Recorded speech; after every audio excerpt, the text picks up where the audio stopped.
Globalization and the spread of English. Is English really becoming universal? Is English becoming as universal as often claimed? Well, Miffy in 2010 does it.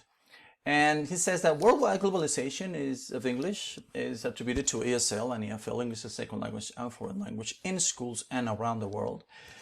It became like this because of USA and Great Britain domination of the economy since 3 or 4 centuries ago. And English is used as lingua franca in business nowadays, navigation, science, technology, and the academic world.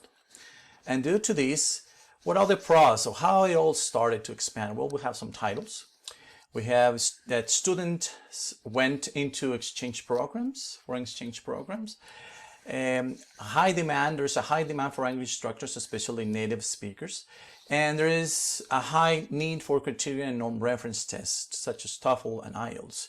And finally, family migration to English-speaking countries.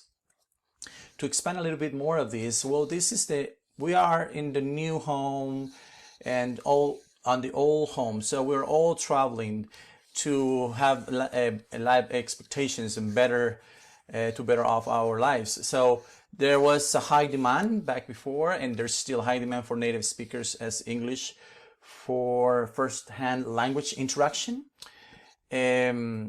There's an international standardized tests need, which improves the access for tertiary higher education, which is college, university, and above, and also for high professional positions that require English to communicate with others, of course.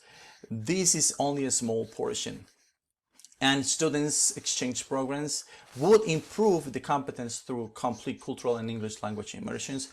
And this all started back at the end of World War II, when United States and Germany started the programs.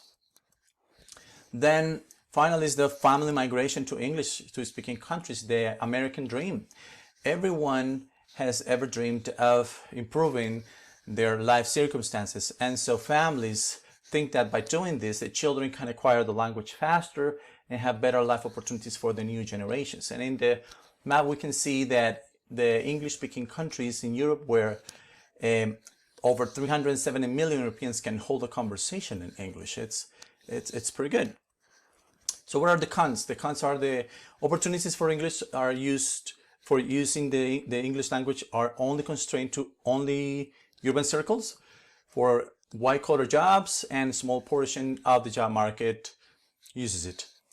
People use English only in the academic world and not in everyday lives. So the population of the Anglophone area is a minority, and it's only associated to the privileged class. And therefore, the working class and low class individuals do not have any access to the English globalization.